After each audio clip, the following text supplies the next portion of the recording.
Welcome to the Venezuela Analysis Podcast. I'm your host, José Luis Granados Ceja. The Venezuela Analysis Podcast brings you independent, on-the-ground, English-language coverage of Venezuela and the Bolivarian process. You'll hear news and in-depth analysis about the country, as well as coverage of leftist and grassroots forces. And on today's show, I have the honor of being joined by Cira Pascual Marquina, fellow staff writer at Venezuela Analysis. And given the occasion, given that 8M, March 8th, International Working Women's Day is right around the corner, we decided to pay special attention to women's issues, and who better than Cira to help us put things in perspective and give an analysis of feminist popular struggles in Venezuela. And obviously, Cira is a staff writer helping us with all of these amazing interviews with forces on the ground, bringing us that perspective of the Bolivarian grassroots. But Cira is an organizer in her own right, of course. She is also an educator at the Pluriversidad, which is one of the educational spaces created by the communal movement. This specifically is in El Panal. And I thought actually we would start there, Cira. Welcome to the show to talk about barrio organization. Actually, we're recording this on March 5th, March 6th, and obviously March 5th being an important day on the calendar for Chavistas, being the day that we commemorate Hugo Chavez. And there was a really kind of beautiful event, I would say. I saw some pictures circulating online commemorating 12 years since the passing of Hugo Chavez right there in El Panal. And seeing these grassroots forces, obviously, coming back together to recognize the importance of Chavez in the Bolivarian process, in the Latin American transformation more broadly. But I wanted to start about that, starting from the barrios, to talk about women's issues in the barrios, women being at the center of political struggles in a lot of ways, kind of doing the heavy lifting of popular organizing in the barrios, in the communities, in the communes, in the Bolivarian process more broadly. So obviously, that means that there is this element of exploitation in the workplace, exploitation as a result of gender-based oppression, but also the load of being organizers, of being the heart of these communities. So I wanted to start there. What can you tell us about women in the barrio organizing in the Bolivarian process today in 2025? Thank you, Jose Luis. Well, yes, let's begin a little bit with the 5th. As we are recording, that was yesterday, and the 5th is an important day for us in the Bolivarian Revolution, in the Bolivarian process, because we remember Chavez's passing away, but more importantly, we think about his legacy each 5th of each year. It's been 12 years since Chavez passed away, and that it was really a beautiful and moving event that we had in the commune. Maduro came and we had a massive assembly with hundreds of communards, not only from our commune, from El Panal commune, but from many other communes. So that was really wonderful. And it was in the barrio, indeed in the barrio, where women, as you said, do a lot of the heavy lifting in terms of the organizational processes in communal councils and communes. Communal councils being kind of like the smaller cell that builds up to the communes, and the communes being the space where we basically organized to transform the social, economic, political relations in our society, in the Venezuelan society, which is still a capitalist society with the objective of socialism. So in that assembly, actually, there were far more women than men too. And this is a reflection of what grassroots organization is in Venezuela. It's really extraordinary that when you go to these spaces where people organize in assemblies, where people organize to solve the problems that the capitalist system brings onto people, especially in the global south, but of course also to the working class in the global north, that when you go to these spaces, you will find that most of the people who are doing the work, who go to the assemblies, who organize the distribution of food bags, who organize sessions or who bring doctors to the barrio to solve the problems that people face, that it is mostly women. And it's been kind of like, and this is particular to the Bolivarian process, and it's actually women feel empowered through these processes of participation. Women, like working women in the barrios who are building communes often say that they were silenced before the Bolivarian process. And indeed, of course, they were silenced before the Bolivarian process. One of the things that's very important about the Bolivarian process is that it gave a voice to the working people, men and women.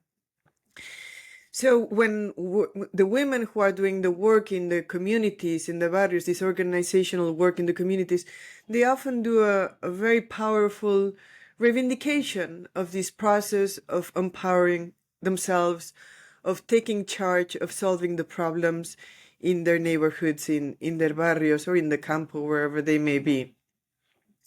And that's really extraordinary. It is truly, these processes are truly empowering processes, but there's also another side to this coin, as you were kind of pointing at, which is that in capitalism, in capitalism, which is a patriarchal system, women, working class women, face what has been oftentimes referred to as a double situation of exploitation, where women work and then at home they do the care work, which is non-remunerated work of caring for the family, cooking, cleaning, etc., etc. But then in the context of the Bolivarian Revolution, there's a third level in which these women are also caring. They are doing they are promoting, they are organizing these processes through which they collectively solve the problems. And that's something that has been a reflection within the feminist Chavista movement, right? Because we can simultaneously celebrate, and we do, and center the participation of women. But if there is a triple exploitation of women as they assume these spaces, we should also have a critical perspective. And that's kind of like a debate that's given within the feminist movements, within the Chavista feminist movement. It's a debate that actually within the grassroots is oftentimes relegated to a second level of debate, because the needs are actually so urgent in our working class communities. The needs are really truly urgent, and also because the women who are doing this work also feel empowered by the process itself of assuming these responsibilities. So it is the case that women who are these organizers in the barrios, in the communal councils, in the communes, who are very committed and actually do a great deal of sacrifice to promote the communal organization, they do not necessarily bring to the forefront the issue of triple exploitation, because they assume themselves as subjects of transformation, which of course they are. They assume themselves as subjects of transformation, and they center the fact that historically they had not had this role, that they had been historically silenced, that in the assembly they have a voice like any other person, and they oftentimes have more of a voice because there's more women and because they are the ones who are doing the work in the assemblies. But there's not necessarily this reflection about this situation of triple exploitation.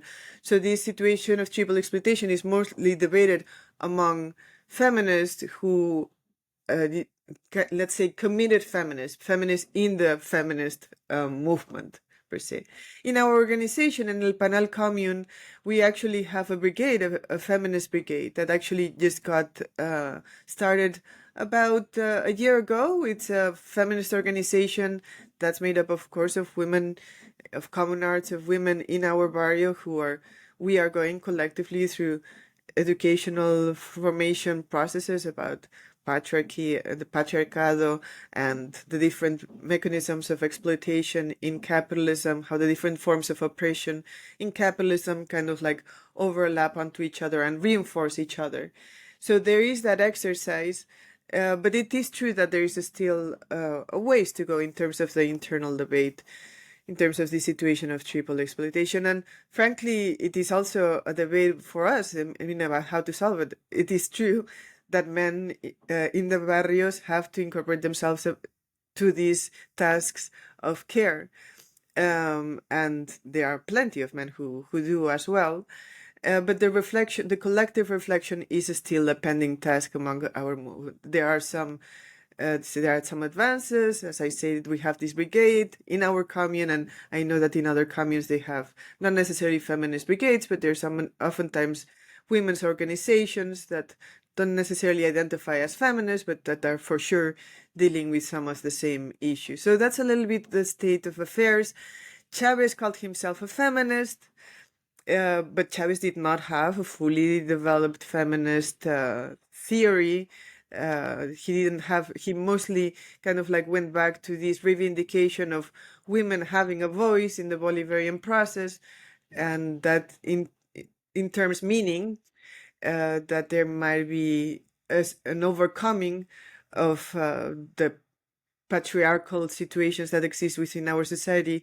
And from my perspective as a Chavista, I think that that's not the case, that there is much more work to do in terms of the debate and actually the feminist popular construction in our Bolivarian Revolution. I wanted to pick up on that point that you make about the responsibility that men who are part of transformations, be it the Bolivarian process or who are militants and grassroots organizing, socialist, communists, to assume the duty of also taking on the patriarchy and doing our part to dismantle. And I've always said that I think one of the key things, I know it's sometimes a debate, right, whether men can or should identify as feminists, but if you obviously subscribe to these ideas of equality and of actually securing justice for women, I think that means working with other men, principally, right? Educating our sons to be different and to counter the patriarchy, to understand that it has to be dismantled as part of a collective effort, and knowing when to take a step back and knowing when to work with men and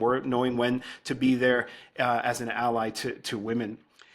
You were talking about the kind of triple exploitation, and it's interesting because I think it's one thing to be a working class woman, so it's another thing to be a working class woman who's racialized, who lives in the global south, and it's an entirely different process altogether when you are a racialized working class woman living in a country that is the target of Washington's imperialist agenda. And that is the case of Venezuelan women. And I think given everything that's going on in Washington right now with this, I call it feckless imperialism, this kind of imperialism that seems to be regressing to an earlier form that was far more violent, less interested in soft power. If people are interested in that discussion, check out our last episode of the Venezuela Analysis podcast. But we're seeing the return of sort of the hardline position when it comes to unilateral coercive measures against Venezuela. We saw that the Chevron license is basically on its way out, and that was one of the few things that had changed actually in the last administration. So it's almost as if we're back to maximum pressure. And so what does that have in terms of an effect on Venezuelan women, working class women, women of the barrios? Can we talk about the sanctions, the unilateral coercive measures?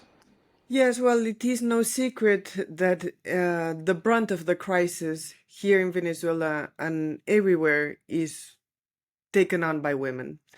This happens around the world, and from the global north to the global south. It is indeed the case that the situation of people in the global south intensifies the forms of oppression, domination, and exploitation, and so it intensifies in the global south. And then when you come to Venezuela with the impact of the coercive measures, you can see it. We could say that the worst years that we lived were around 2017 to through 2021, perhaps, and you could see it on everybody's body. Like you could see everybody was very skinny, tired, worn out clothes, etc. But you could see it more on women. It was very tangible on the bodies of women. But not only that, of course, access to medications in general was more difficult, continues to be difficult. On the one hand, women are caretakers in our society, are the caretakers in our society, because it is, as we know, still a patriarchal society. So that means that that made life, even for women who were healthy, more difficult because they are oftentimes the ones who have to go to the pharmacy to try to find medicines. At the time when medicines were very, very hard to get, very expensive, people would have to go from one pharmacy to another pharmacy to another pharmacy to get whatever medication. So, and it was women. It was women who had to go get on the metro when the metro was working very badly, very poorly, go to this place, go to that place, and try to find, and then try to gather enough money if they were lucky enough to find it. And sometimes they would find it and they couldn't just purchase them. So that situation was very dramatic. But there's another third element in terms of access to, like medication, and that's contraceptives. Contraceptives became very, very difficult to get and very expensive. It was very common, for instance, that with the pill, what would come in, again, some people just couldn't pay for them. Sometimes it was the equivalent, getting a month of the pill could be equivalent to 2 or 3 months' wages, literally. But then, if you could get it, oftentimes women face things like the same brand, the one brand that you were taking was no longer available, so you had to shift with the medical implications hormonal medical implications that has. So many women went off, simply could not have access. And other women actually had a negative impact from changing from month to month, from one medication to another, from one pill to another. So that has a tremendous impact on people's lives. Of course, in Venezuela, abortion is penalized. That is one of the big tasks for us feminists, for the Bolivarian Revolution. It's a very big task and an important task, an urgent task. And if you compound that with difficulty in terms of accessing contraceptives, then you can see that the situation got very difficult. So, and obviously nobody here if we can say that we are collectively responsible for the fact that abortion is penalized in Venezuela, there's no responsibility here in terms of access to the pill or in general contraceptives. So that's kind of like one expression of how the blockade affected the day-to-day lives of women. Again, it's still difficult to get contraceptives economically. Now they are fully available. You can find them. You can also stay on the same medication, because the same thing will be available at pharmacies, but many women can simply not afford to get them. So that is a real problem that we are facing still right now. That and in general, when the blockade, there's other elements too.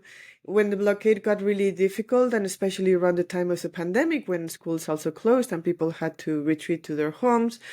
But even before that, schools had problems maintaining their doors open every day because wages were very low, and some schools were in bad shape. This is a direct consequence of the U.S. blockade. I think that any global South country that goes through these circumstances would have faced the same situation. So when schooling, or for instance, not only would schools maybe open 4 days a week instead of 5 days a week, but oftentimes school canteens, school comedores would not receive food. So that also had an impact on the economy of the working class people. And in some cases, this is the case not only in Venezuela, but everywhere. In some cases, in very economically depressed circumstances, like if it's difficult to take your kid to school, if you have 200 problems, and if the school is not ensuring that your kid is eating, you might just not take your kid to school. So that's generally are women who are the caretakers of children in our society.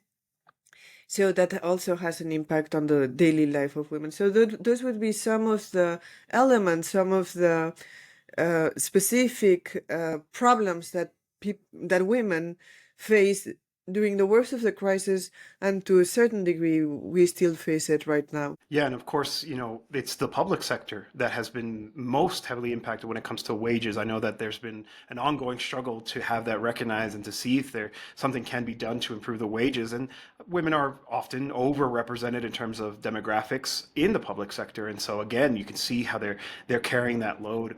As you were talking also about the sanctions, the blockade, because I do think that we should start using that terminology when it comes to Venezuela.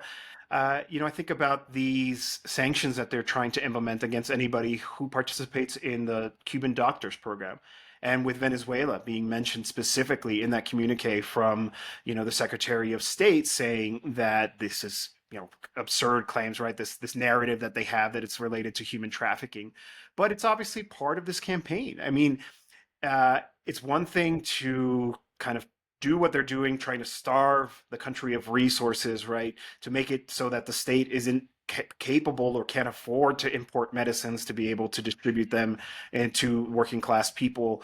But even to just cut off the basic medical attention that is afforded to some communities through the Cuban Doctors Program, it's really quite telling. I think that that's the aim. The aim is to just make the suffering so much worse, to make it so that the population turns against their government. And when they do things like that, they end up telling on themselves. But of course, one of the things I appreciate about talking to you is always, I think when we talk about unilateral coercive measures, the blockade, sometimes we can kind of focus too much on the figures and, $1 billion lost here, or they can't sell oil there, et cetera, et cetera. But this is how it affects people on the ground, right? Like you can't even have consistent access to the same kind of contraceptive medicine. I mean, we're talking about hormones here. Of course, that's going to really cause severe effects, and that's if you can afford it. Right. And so I think those kind of things really puts things in perspective.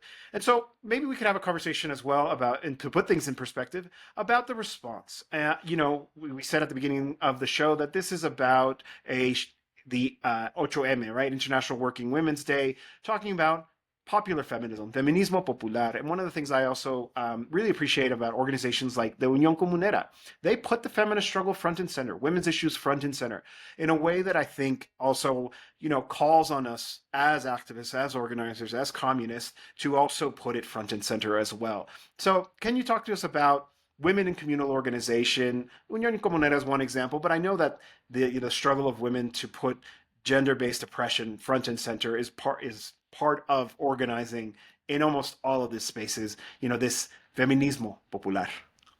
I was recently interviewing a Hivi indigenous woman in Estado Amazonas, and she was reflecting specifically on how to organize in the context that we are living.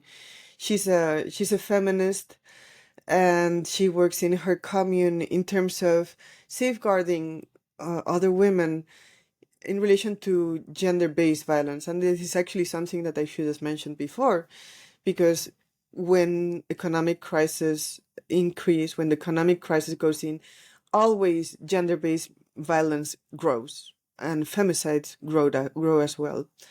And I was talking to this comrade, she's a barrio organizer, a leader, and she was talking about the ways in which in this particular commune, in her commune, they organize. And they organize basically through the existing structures of the communes, which have women's committees.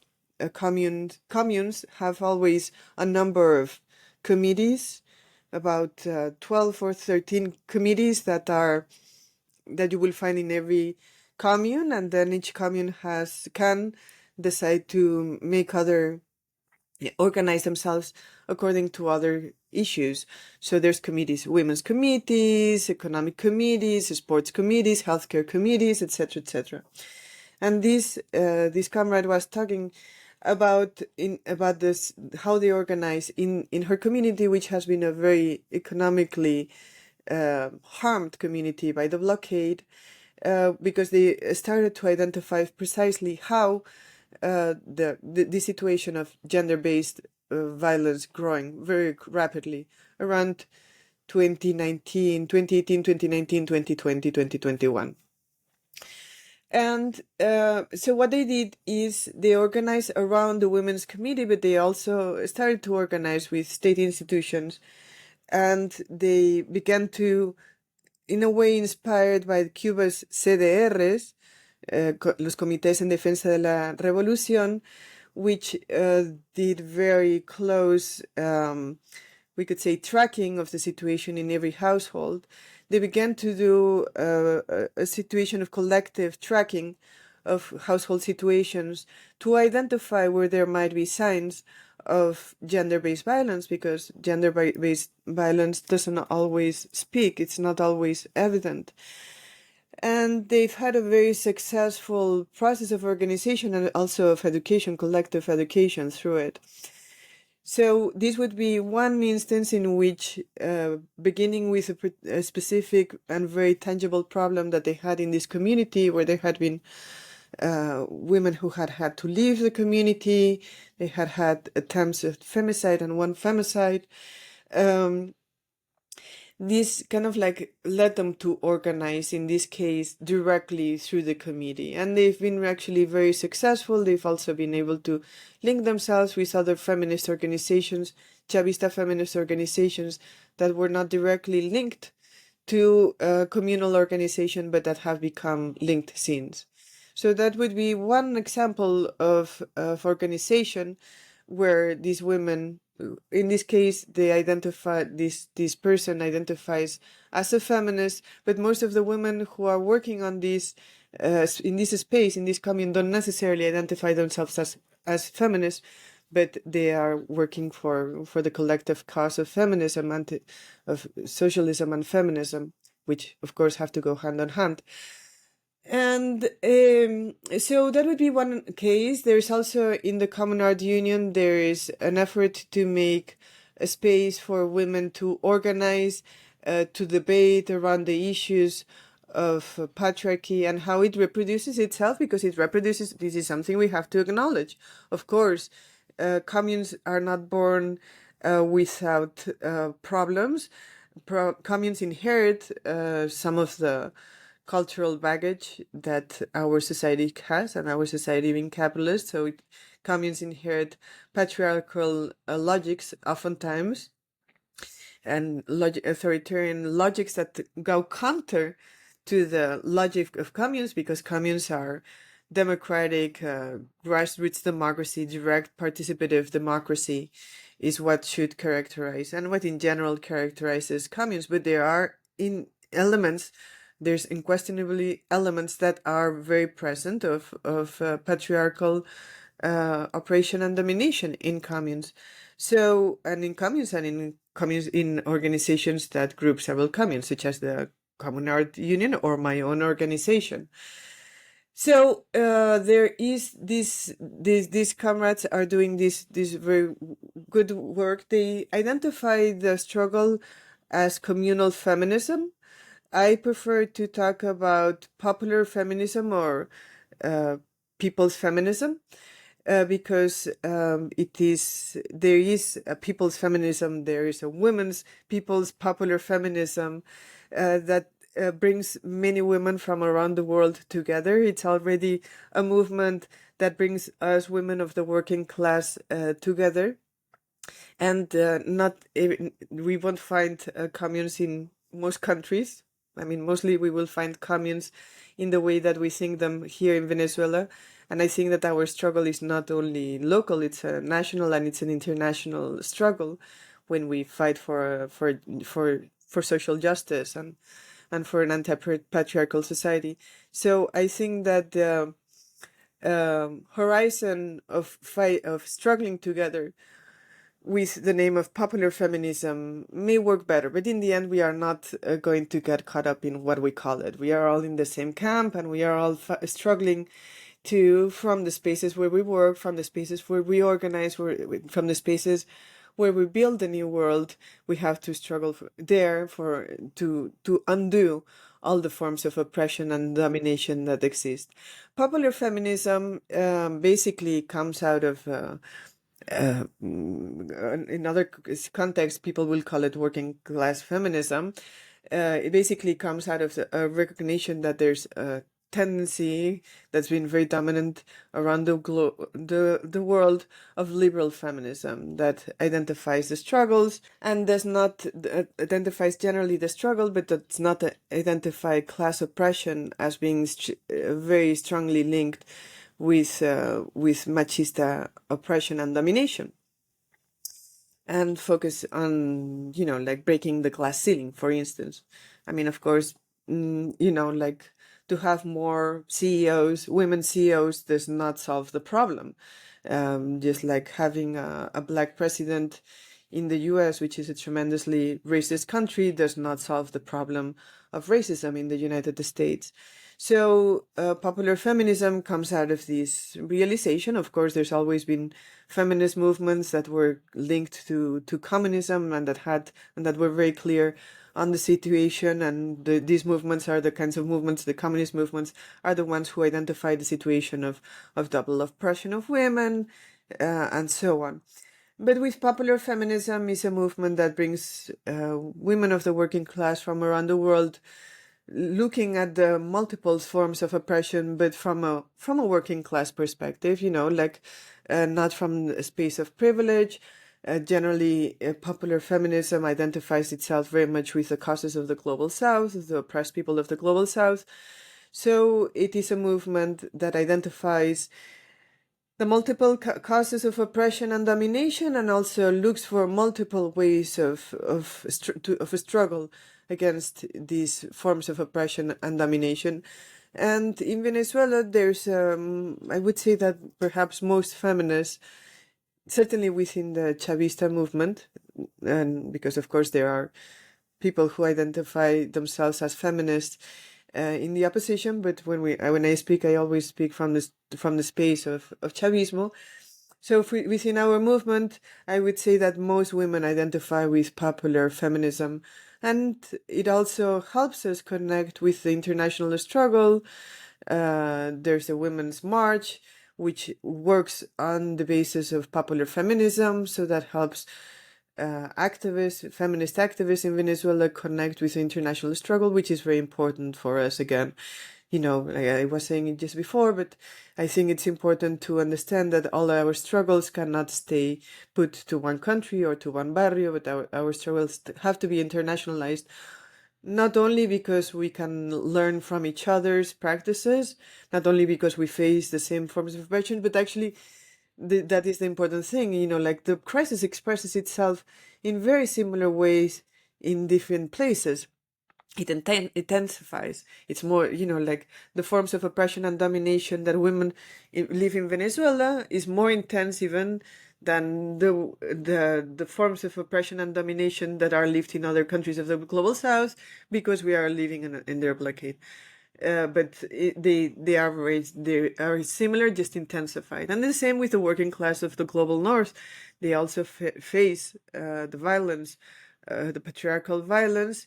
It may be less intense in certain circumstances. It also may be more intense in other situations. For instance, violence, sometimes it's easier to cover up violence in the global north, where family units are very isolated. So situations of gender-based violence may be more invisible than in Venezuela, for instance, or in most global south countries, where families and society is much more integrated. There's a much more rich, a much more robust social fabric. So that also helps us sometimes identify situations. But in any case, gender-based violence, double exploitation, in some cases triple exploitation, all these situations are shared by working class women from around the world. So it helps to be part of a larger movement that identifies with popular feminism, and as such we can struggle, work together, identify the problems, and look for solutions collectively. As you were explaining your understanding, your definition of popular feminism, I thought about how I think it's important to always remember there are feminisms, and oftentimes they can be co-opted by the dominant elite forces. I recall it was a couple of years ago at this point, but I wrote an article about some of the financing that Canada was providing under its so-called feminist foreign policy to these groups of bourgeois Venezuelan women who never really do any work to actually attend to the needs of working class women, to the various oppressions that women in Venezuela face. But it was all part of the regime change effort. It was all about actually returning power to the very same groups of people that actually strive to maintain the patriarchy, to not actually resolve the issues. And I think that for me, the biggest takeaway about your definition of popular feminism, feminismo popular, is precisely this emphasis on struggle. You know, it's not just about identification. It's not just about formal equality before the law. It's not about the glass ceiling, but about transforming, about struggling to transform society. And so that actually brings me to my final question I have for you today, and we can wrap up with this one around the current state of affairs. I mean, obviously, there's been a lot of struggle, there's been a lot of advances, some gains, but there's also been some losses. And obviously, the international situation has led to certain, retrocesos, right? To some effects on the progress that had been made. And also, if you could talk to us about what's missing. You mentioned previously that abortion is still criminalized, right? And I know that that is one of the major banners of struggle for Venezuelan feminists. So to talk about the current state of affairs, what has been done, what needs to be done moving forward. I think going back to the last thing you were saying, I think it's very important to identify that NGOs are oftentimes kind of like very permeated by the imperialist logics, basically. And indeed, I want to say that what you're saying is correct, that there are many NGOs, even within the Chavista camp, that are doing very good work, but that are financed internationally, but that limit their work, that limit their action because they are very narrowly defined by the kind of funding that they will receive. And this actually, like, for instance, organizations that are doing work, very important, really, really important work against gender-based violence, for instance, with international funding. Really extraordinary people. But it's true, too, that it limits their scope of work. And I think that in terms of the feminist struggle, you cannot fix the problem, like piecemeal. You have to have a whole situation, a reading of the totality to really overcome patriarchy. So we are living we are living globally a situation of reaction, right? If we look at, say, the last few years of the last decade, in terms of feminism, with the Green Wave and expressions in the global north with the Me Too movement and so on, the feminist strikes, that the end of the last decade was actually a very powerful time for feminism. Basically what happened after that is that with the pandemic, situations that had not been overcome, but that were not so intensified, of assigning the roles of care to women in a context where men maybe were at home because they were not working in their offices or in their factories or whatever, because everybody was collecting themselves and protecting themselves. The pandemic kind of like reinforced this logic of women being assigned the social reproduction of society, of the family of society. That was reinforced, but also we see a global reaction with fascist forces around the world, and fascist forces becoming stronger in Venezuela too. Like as we've seen recently, there's a global reaction, and the global reaction is obviously conservative, and when it is conservative, it tries to reassign women to their so-called historical place. And we can see this in Argentina, we can see this in the US, we can see this everywhere. We can see also the emergence of very conservative Christian tendencies in the last few years, and we see all this in Venezuela. Venezuela is part of the world, and there's things that are specific to Venezuela, but there are conditions that are global and that we are living here. So we are living a situation of reaction in Venezuela too. The feminist movement is not as robust as it was a few years ago here too.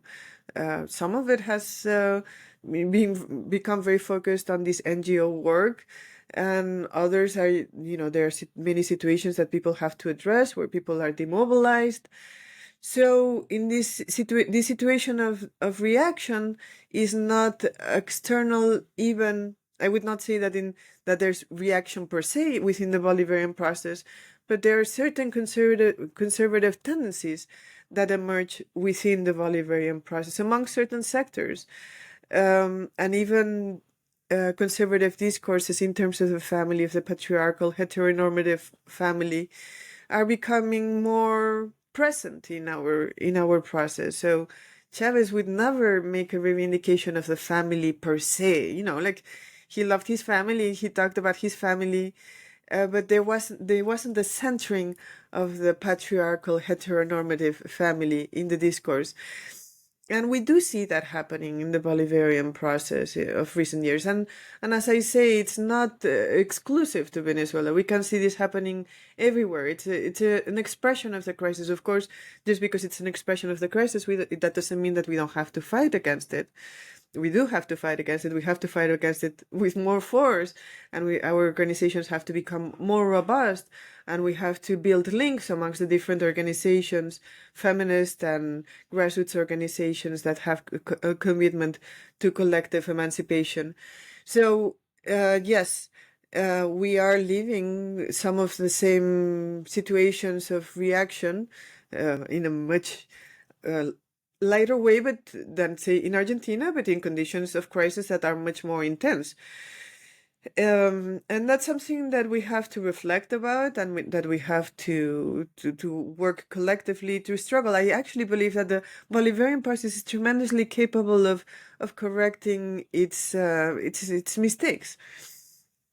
We have talked about this in Venezuela analysis. There was a time when the blockade came in, when the government was not very focused on communes, and communes are, the pathway and the end goal for socialism for us. And so there was a time when the government was not very focused on communes.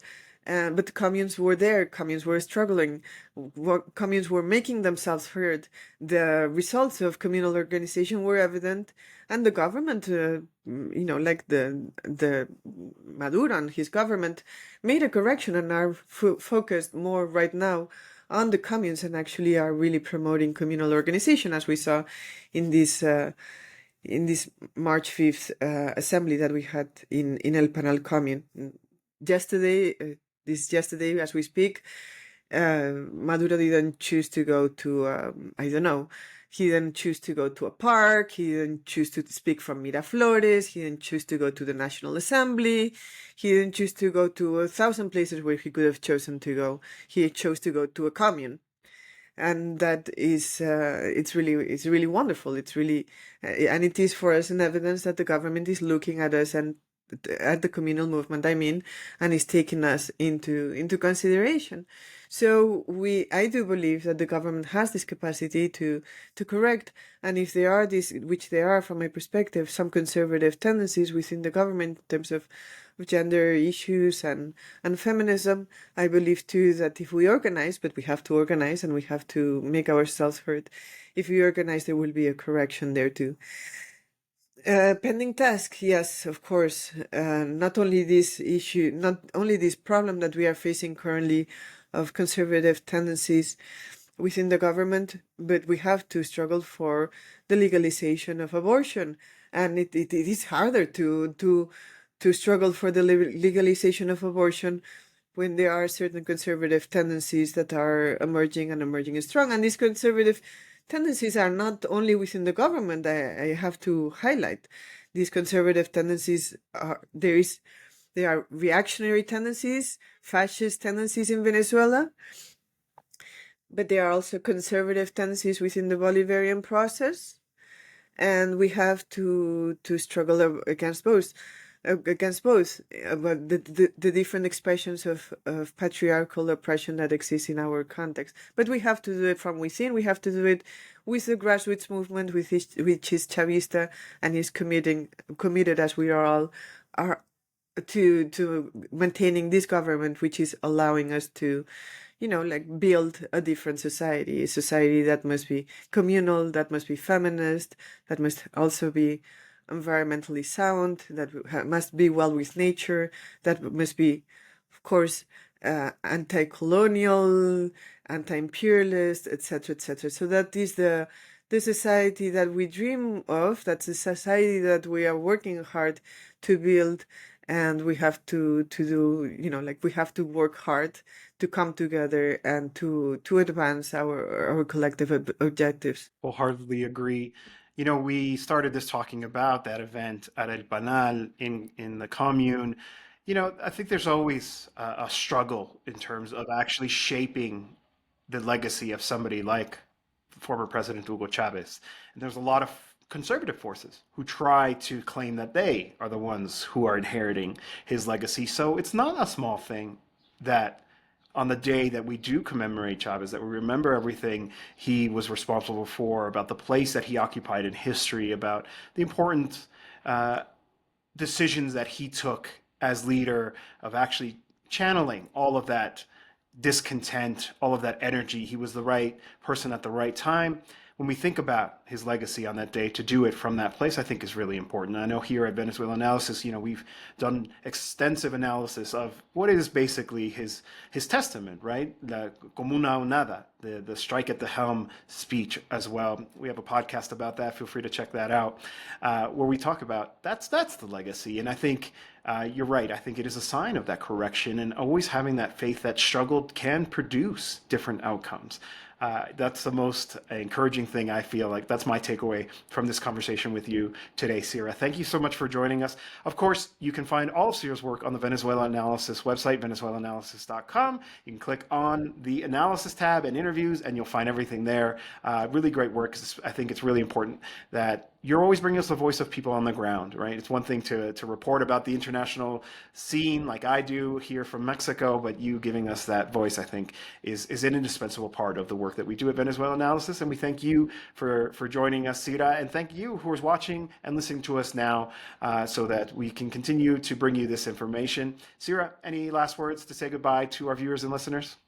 Well, no, thank you so much, José Luis. Indeed, this, as in this context of March 8th, I think that women, working class women around the world, we have to join forces, and the women of Venezuela are building an extraordinarily beautiful new world. We are struggling, of course. There's a long way to go, but I think that there's a lot of hope here.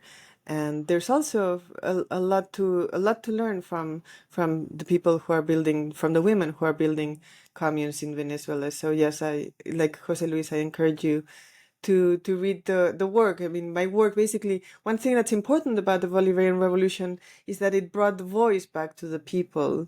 Like I was talking earlier about how women felt like they were silenced, and now they are not silenced with the Bolivarian process. It's not only women, it's working class people, racialized people, poor people, working class people who are always silenced by the capitalist system. And one of the extraordinary things about the Bolivarian process is that it brought a voice to the working people. And in a small way, in a humble way, we try to do that at Venezuela Analysis through the interviews, which bring you the voices of these people who are thinking, working, reflecting, and transforming the world. And yes, please continue connecting to us and to the work that's happening. Hopefully you can start to really strengthen as well those transnational feminist, popular feminist alliances between women in the global north, women in the global south, and across the global south as well. Thanks again for joining us, and we'll see you next time.